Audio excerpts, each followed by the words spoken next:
Alright guys, it's Chatterbox Reviews, coming at you guys with my review for True Detective Season 3, Episode 7.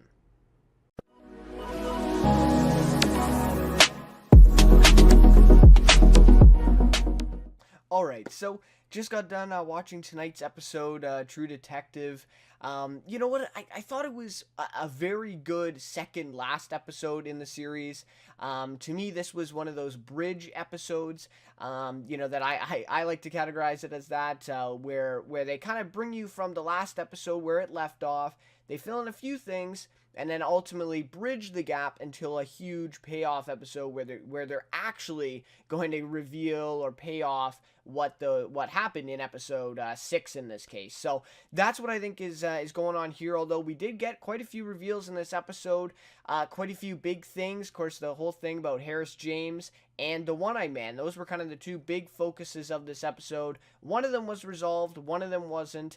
And so, yeah, I mean, leaving a lot of stuff up for next episode, especially with the ending of this one, ending on a little bit of a cliffhanger as well. So, yeah, really enjoyed this episode, though. You know, that being said, really did enjoy it. One of the best ones, I would say, so far.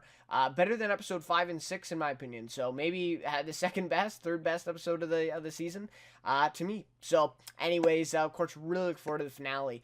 As always, guys, I'd love to hear your thoughts of this episode. Love to hear some of your theories. I can't tell you guys enough. I mean, last episode, some people pointed out some things. The main one being my last review. I totally mixed up and thought the One-Eye Man that came to Amelia's book reading was the same man as in episode 3. And so, really do appreciate those of you, correcting me or kind of adding to the discussion in a way. And yeah, just love talking theories as well. A lot of people suggested some really crazy things, but I mean, I didn't think of those before, and now you're kind of changing my way of thinking. So yeah, love to hear your thoughts of the episode and what we might see towards the end now of the storyline. So also, if you enjoy the video, please be sure to like, subscribe to the channel for more reviews. Of course, next week review for episode 8, the finale. So anyways, without further ado, let's get into the recap for this episode. Then I'll go over my rating, overall thoughts, and favorite character then towards the end. So we start off this one with the first time we've ever seen Wayne's daughter past the 90s, like literally past since she was a real young child. And so Hayes drops his daughter off at college. Of course, this does come back in reference to when Roland and Wayne are meeting with the woman who worked at Hoyt's back in the 90s, but then they interview her in 2015. And so this actually comes back in reference. But anyways, so yeah, it drops her off at college. Just a very quick scene, but I thought it definitely worth mentioning to kick off the episode here. And it's that the first time that we see the daughter grown up, and of course we've seen Henry is an integral part in the story, but we've always heard that the daughter doesn't really want to see Wayne and that he may have done something to her to maybe lead up to that. And so it would just be it was just really interesting to see her. And then the transitions in this episode, I do want to talk about that a little bit later as well. Someone brought that up in the comments last episode. I think that is definitely something to keep in mind for this finale. But the transition here was great with him moving the rear view mirror in the car. And then it switches back to him in the 90s where he gets out of the car. And he's at Devil's Den, right? And there's a big crime scene set up, some caution tape around. So basically he goes through the caution tape. He goes slowly walking up the tower stairs and up those stairs. Really like the shot, by the way, that they did here with kind of gliding up and up and up as he went up to the top of the tower where we see Roland sitting over Tom's dead body up on the top of the tower there. I guess was it the water tower or something like that. And of course we see the gun is beside him, just a little bit away from his hand, and a suicide note that's typed up saying that he wants to be with his wife and son, and that's why he did it.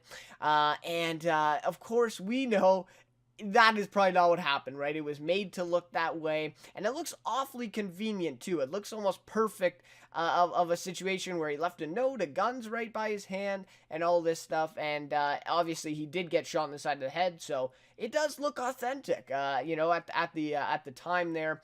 Yeah, so kind of what we expected right after last episode. We knew Harris James came up from behind him. He saw too much. It's just simple, right? Tom saw too much at that point, and they could not let him go alive. And so, as all of us really predicted, he is dead, and they do find his dead body here at Devil's Den in a way that looks like he committed suicide. Which is probably best case scenario for the Hoyts or Harris James, whoever's behind this. We don't know for sure. But probably the best case scenario for them, because if he just went missing, that would obviously raise some eyebrows. Definitely create some question marks there around it. And so to have him just suicide, that would be an easier situation for them, right? So then as Wayne gets home, Amelia tells him about the man with the film eye, or the one-eyed man, as they refer to him in the episode, how he came to her book reading and that stuff. She says she thinks it's the actual, this time it was the actual man they were looking for back in 80, and this is the guy who bought the dolls and who gave the doll to Julie on Halloween, but she didn't get a name, and that was the biggest thing. Of course, Wayne, that's the first thing he asks. Did he get a name? Who is this guy? And unfortunately, she wasn't able to get a name. So then Hayes breaks the news to her and tells her that Tom killed himself. And the biggest part of this thing, at this beginning of the episode here, is that he thinks it was a result of him and Roland going at him in that interrogation, right after that recording call came up in episode 5.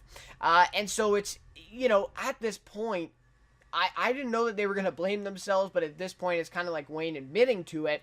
And now the extreme guilt that both of them are going to feel, but especially Roland, right? Being his friend, praying with him as we saw in one of those scenes, helping him kind of sober up again.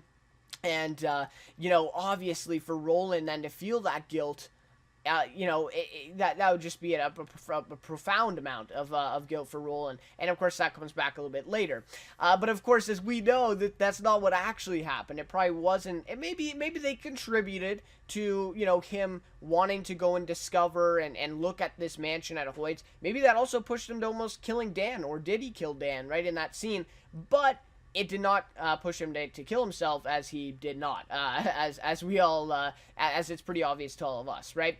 So then 2015, the interviewer, we're back in another interview segment here, raises the question of, did Tom actually commit suicide, or was he dragged up there by people and made to look like it was a suicide? And Wayne, not at all skeptical of this, which is interesting. Again, his memory not all there, but I wonder if he really genuinely in 2015 believes that Tom killed himself at this point. But again, we'll have to see how the finale shapes up. And but in this scene, he doesn't seem skeptical at all. He believes that Tom killed himself. The woman then says it was in effect the end of the 90s investigation when they found Tom's dead body there. And she says it's like 1980, isn't it? A sudden act of violence, a dead man, and the case is closed. My favorite quote from this episode by far. Really great description of exactly what happened. I mean, really great, right? Sudden act of violence, dead man, case is closed. Exactly the same as 80, and that's just kind of the way it all came to an end in 90 as well. And so very, very interesting stuff. And she brings up some really great points throughout the episode. Some really great stuff as we see the end of the interviewing process, but some really great stuff there.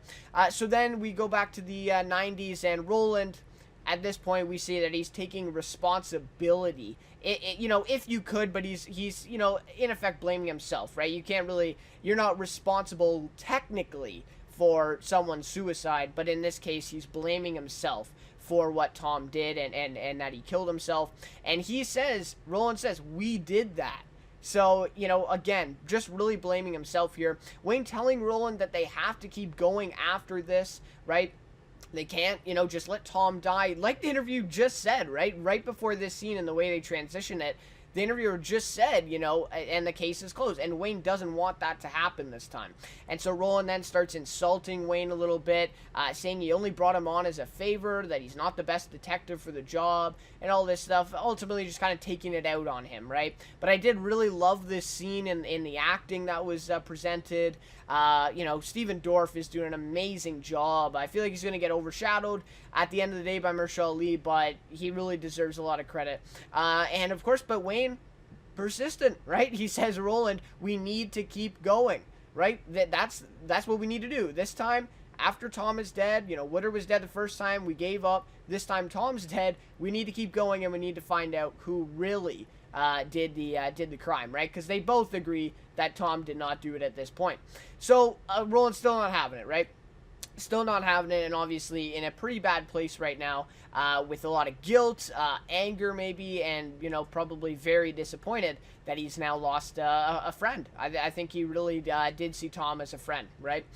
So then we see Wayne and Roland go to the hotel where Dan O'Brien's car is found. Of course, this is the scene of Tom attacking him in his own hotel room last episode, and so we obviously know what's going on here, right? No trace of him there though at the hotel anymore, and Roland says he would be surprised if he just got up and left, especially with his car there, right? So he's saying, I don't think Dan, just ran away from us, after our meeting and whatever.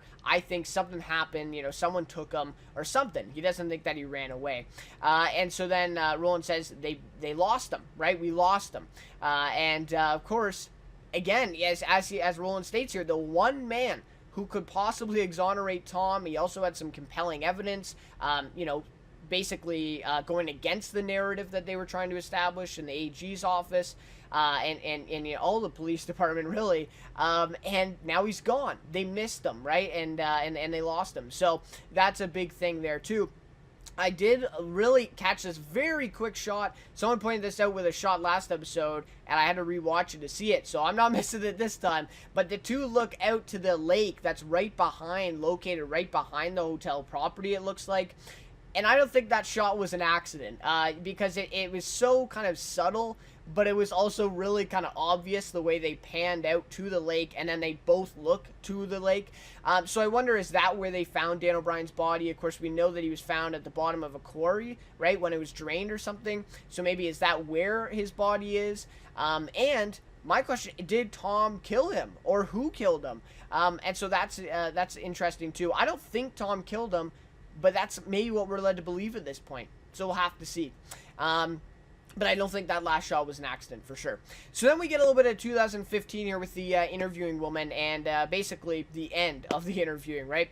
So the interviewer raises suspicion on the man with one eye. So we're coming back to that, of course, saying he could have been a procurer as he was still walking around the town looking for Julie after Tom's death, and also identified himself as Watts. So that's the first time we've ever gotten a name for this guy, or any identification of this guy except for One Eye, right? Well, the one-eyed man.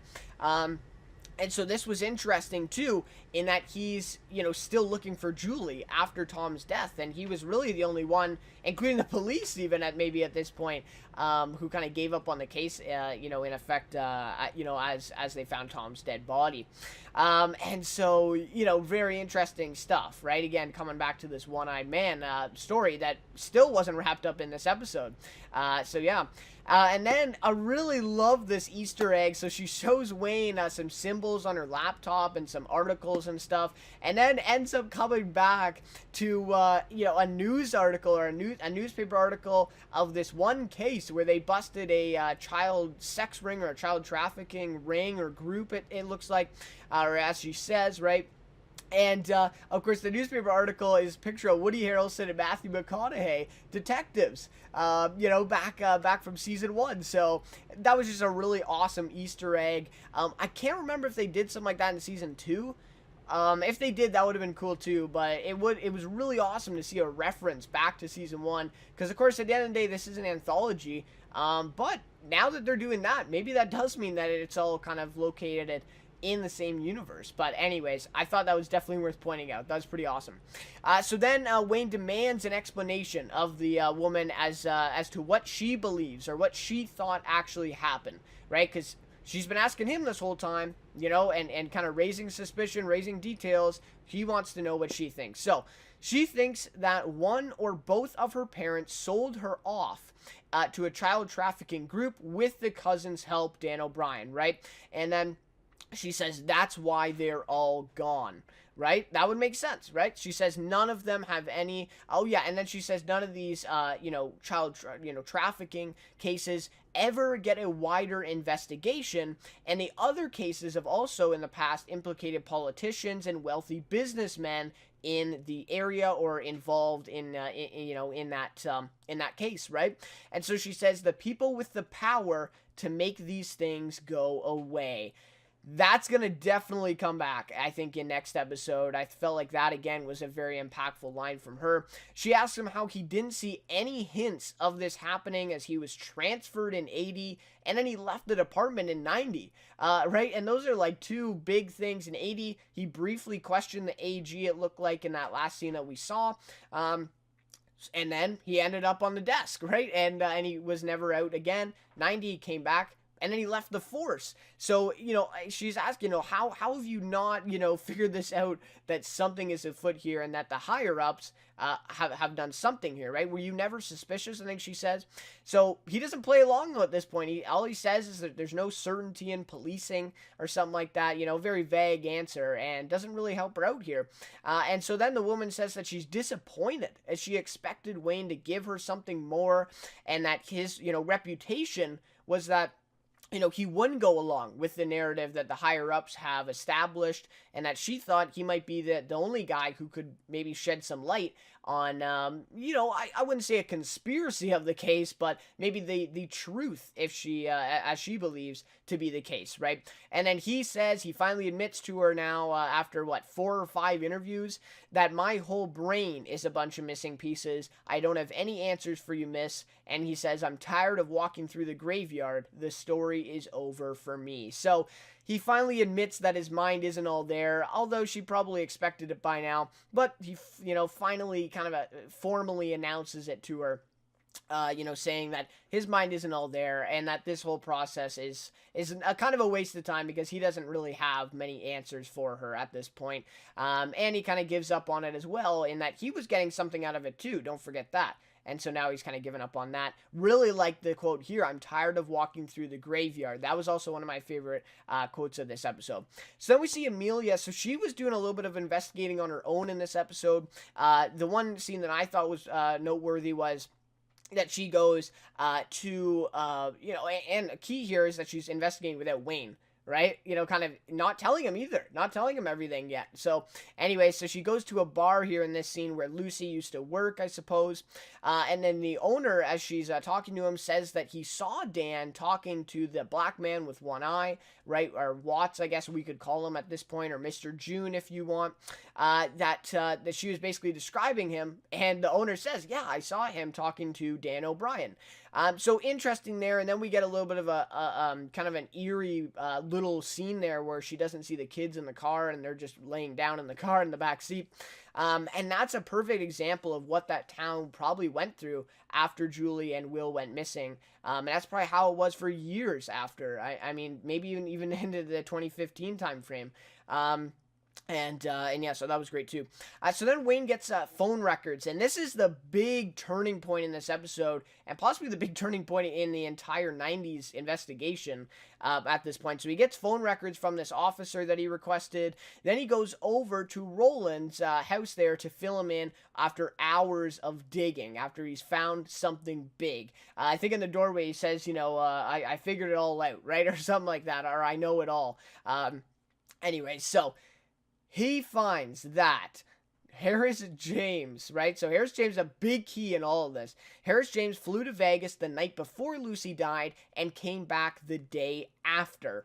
And that she had made 8 phone calls that night to a security at the Hoyt Company, or Hoyt Company security, which also was Harris's personal line as he was working for Hoyt. So really implicating him at this point, right? And Wayne putting all of it together at this point, that Harris is the one behind all of it. He's the one behind all of it. Planting the evidence back at Woodard's, wiping the fingerprints off the toys they found in the forest. That explains last episode's little discovery there. Killing Lucy, right? Tying up all these loose ends, and as of recent, killing Tom, right? As we all kind of suspect.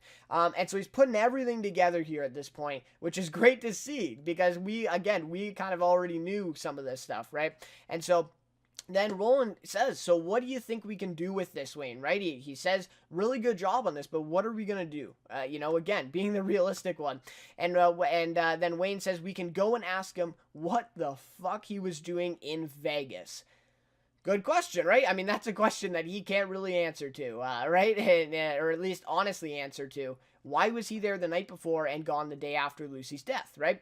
And then Roland says, all they can do is bring it in. He says, we can't do something like that, and if he doesn't talk, we'll be fucked forever. And already Roland's recognizing the stakes of this and who may actually be involved, and he knows what's going on. So then Wayne says, if you feel like you let Tom down, this is how you make it right, Roland. Don't let them put this on him. So, of course, really playing to his strings here, and we see later in the episode that he apologizes to Roland actually for doing this to him, and ultimately making him kill Harris in this scene, and basically, and again, I mean, like Wayne says in that scene, he didn't make him do anything. Roland is the one who came out ultimately, but Wayne definitely kind of played at those strings a little bit in his mind, those guilt strings, if you will, to get him, to push him to come with him to obviously interrogate Harris and try to get answers. So anyway, so then we see the next scene, where Wayne and Roland follow Harris home after work. By the way, best scene of the episode, in my opinion.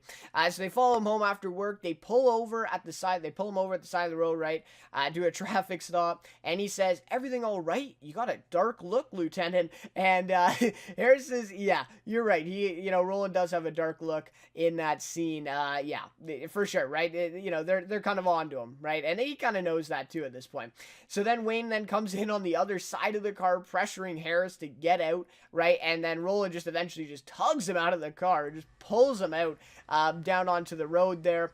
And then the main setting for this scene of interrogation is the barn, where we saw earlier where they took that, just overall piece of shit, right? Kind of sex offender or pedophile, if you will, working at the daycare. Anyway, so that was a few episodes ago, and they take him to the same place in the barn where they kind of tortured and beat up that other guy. So they take him here to question him, right? And they tell him basically all of their evidence, and it's a really just impressive evidence at this point against him. And he says that's wild storytelling, right? So obviously not admitting to any of it, right? So then Roland a few times, hits him up, beats him up a little bit more. They continue to question him, right? He says that they shouldn't be worried about that trash, right? Why are they that invested in this, and why are they that worried about trash? And again, he's talking about Lucy, the cousin, the family, just in general, I think, to be honest. And that, to me, is how he genuinely views this situation. I think that's also how Hoyt views this situation, or whoever is involved, I guess. And that's, I think, actually how they view it. And, of course, that's not the way that we've been kind of laid out to think. And maybe that is actually how they think about it, and maybe why Harris James was able to pull out do the things he was, and that they just saw them as trash, and that maybe Julie was vulnerable and all that stuff, right? Obviously, I'm not trying to say excuse for any of the actions. I'm just saying it's very interesting to see that finally revealed of how they viewed the situation, and possibly how Harris viewed the situation in his actions, because we know he took some pretty severe actions, probably killed Tom, and more, right? Killed Lucy too. So, and maybe kill Will. We don't know that yet, right? So then Wayne and Roland basically fall for him. they fall for it, and I did too. I thought he was being realistic here too, but Harris saying he's hurting real bad, he broke his ribs or whatever, they gotta let him go. And so of course right when Wayne uncuffs him there, or undoes his cuff, of course Harris just tries to attack him, actually gets his gun over him, and probably could get it around on his hand, be able to pull that trigger on Wayne, but before he does, Roland shoots him off to basically get him off. Even the first shot didn't, totally get him off of Wayne, and the second shot then ends up killing him. I think he shot him like right in the chest. And so at this point, it's a little bittersweet here, right? Because it's like there's no answers now. They got no answers from Harris at all because he's dead. But this possibly is, kind of revenge or justice for Tom, if you will. So that's the way I looked at it. It's a little bittersweet, right? Because you're getting justice for Tom and Lucy. I mean, or, who knows how many guys Harris killed. Not even just in this case, but other, security jobs for Hoyt, right? We don't know. And so anyways, maybe you're getting some justice for people, but also you get no answers at all, right, from Harris now. And also this explains why he went missing. We've heard already in I think 2 or 3 episodes now it's mentioned that he went missing in 90. This is why, right? It's because Wayne and Roland then end up burying him out in the forest there, and supposedly his body was never found. So that could have definitely ended up worse, but I think that connects to what is going to happen here between Wayne and Hoyt and how they'll probably cover it up together, coming up. But anyways, really great stuff here for that scene to see Harris killed. But also no answers, so that's unfortunate. Then we see that Wayne gets a phone call to end the episode off the next morning after they kill Harris in the forest there. Amelia questions him about what happened, and, he basically says, I can't tell you, right? I'd be a son of a bitch if I actually told you what happened and basically let you in on this. And he's totally right. I mean, especially in this case, they killed a man, and not... it wasn't like Woodard, out of self-defense, lawfully. I mean, they murdered this guy, right? Although he might have committed some crimes, they had no proof at that point, right? So anyways, the phone call, he answers the phone. It's from Edmund Hoyt. Wow, right? We'll say, by the way, Michael Rooker is the voice of Edmund Hoyt in this phone call, and hopefully we'll see him in next episode. Michael Rooker, man, I've been waiting for him to come back to primetime television after The Walking Dead. Whew, I cannot wait for him to hopefully appear next episode. Anyways, so, Edmund Hoyt says, regarding Harris James, and then he says, I'd like to discuss the events of last night. He says, I can come inside if you'd like. I can meet your family, right? Or something like that. Very creepy vibe, right? We already get the impression that he knows everything about Wayne. He threatens to take this to the prosecution or the prosecutor's office if Wayne doesn't come and talk to him, right? So he already knows what happened to Harris already, just, a few hours later. So obviously we know this guy has a lot of power. And then, of course, Wayne says, I'll be out in 5, right? Because he recognizes what this guy is all about and the power he has. Especially after he names both of his kids' names and his wife's name and all this stuff. Like, he knows that he has to go talk to him, right? So then he tells Amelia that this will be the one last lie that he has to tell her, and then after, they'll talk about it. And then, of course, he goes outside, he goes out the front door, he walks to the car, gets in the back seat, and that is the end of the episode. So, for me, just quickly here, this scene right here that hopefully we'll see play out next episode is why Hayes quit the case. It's also why Roland is mad at him for leaving so abruptly. And whatever Hoyt says to him in this scene, in this car ride, scares him straight, right? It completely scares him straight. This also may have been the beginning of his memory as well going, in this scene, as it doesn't seem like 2015. He remembers a lot of stuff around this time with this meeting. And whatever is said here, we know it is massive impact on the rest of the story and the rest of the case, and obviously the rest of Wayne's life. And it also then explains, too, is why he's only getting back into it in 2015. It's probably because he forgets what Hoyt may have told him or may have done to him in this scene. So that's my thoughts on that last scene. This is why, of course, Wayne quit the case, and that's why he didn't work on it for 25 years. That right there is why something serious must have happened in this scene, which hopefully we'll see play out next episode. Alright, so in terms of a rating for this episode, I'm going to give it a 4.7 out of 5. As I said off the top, a good second last episode. To me, right, it's a little bit of a bridge episode. And again, it's like, kind of piecing. I found like this episode pieced all the small things together that were kind of just, kind of dangling a little bit. Kind of piece those things together. And ultimately, all these things are going to culminate and lead up to one big reveal in the finale, which will hopefully explain everything, right? Which will hopefully explain everything. So I felt like in this episode, they basically, tied up the loose ends, if you will, to all the little questions that we had. And then next episode, it's going to be the big reveal, probably one big reveal that will explain everything. The only thing that really wasn't solved that was addressed this episode, of course, is the one-eyed man. And that is maybe, I think, then attached to this big reveal that we're going to get next episode. He's going to have some big involvement in this one. So, anyways, in that case, I thought it was a very good episode, a good bridge episode, taking us to the finale. And I have heard said that the finale, it was the showrunner, Nick and HBO have been kind of going back and forth because apparently the finale runtime was close to an hour and a half or something, and HBO didn't want it to be that long. Something like that, which I don't understand why HBO just wouldn't endorse it. But anyways, so we'll have to see how long the finale is and if that actually does happen and it's an hour and a half. I'm down for it. It's going to be like a movie damn near, but I'm down for it. If it's going to be, a good episode, I'm down, right? If it's going to give us a big reveal, I'm down for it. So, then, of course, one other thing that I want to bring up before I wrap it up here is that the Wayne mirror reflection transitions throughout the episode, I thought they were really well done, right? From an objective standpoint, watching the episode, I thought they were well done. I also think they have a little bit of a deeper meaning because we've seen them way too many times. I think it was, one of you guys, I pointed this out. I think it was 2 episodes ago or something like that, and one of you pointed out that he keeps looking in the mirror. And we keep seeing that. We've seen that throughout the entire runtime so far of the series. And they've done some other ways of transitioning, but that has been a big thing. So I don't know if that's, just a stylistic thing that they keep doing as it works well, because it does.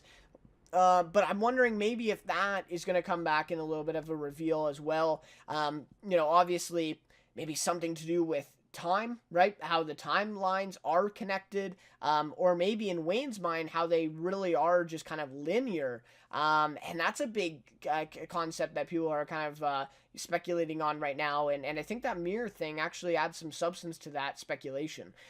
So that's a big thing that I don't think we can ignore. Favorite character for this one, it's got to be Wayne Hayes, played by Mahershala Ali. Amazing job in this episode. A lot of stuff with 2015 in this one, more so than any other episode. And he was really great. Carmen Yogo was also great as well. Could have had her too. And Steven Dorff, right? But Wayne Hayes was great. So can't wait for next episode to see what all happens here. I really hope that we'll pick up on this conversation between Hoyt and Wayne. And then we'll go from there on the reveal and how everything kind of pieces together. We also know that him and Roland caught this car that was watching out. They caught the license plate as well. So maybe that has something to do with the reveal as well in 2015. Who knows? And also that scene, really powerful, where he's alone on that street in just total darkness. So that's also another thing that can come back to the whole time thing as well. So anyways, favorite character is definitely Wayne. So really look forward to the reveal, guys. Hope you guys come back to the channel next week to check out the review. Hopefully around the same time as this one. I can't wait. Really looking forward to it. Can't wait to wrap this one up. So, anyway, it's been a great season. Regardless of this finale, I'm really back on True Detective for sure. So, anyways, guys, thank you so much for watching this review. As always, thank you so much for the support on these reviews lately. The likes, comments, views, interaction, just really great. So, do really appreciate that as well. So, anyways, again, guys, thank you so much for watching this one, and we'll see you next week for the finale of True Detective Season 3, Episode 8. I got little this morning, how deep you reckon it rates?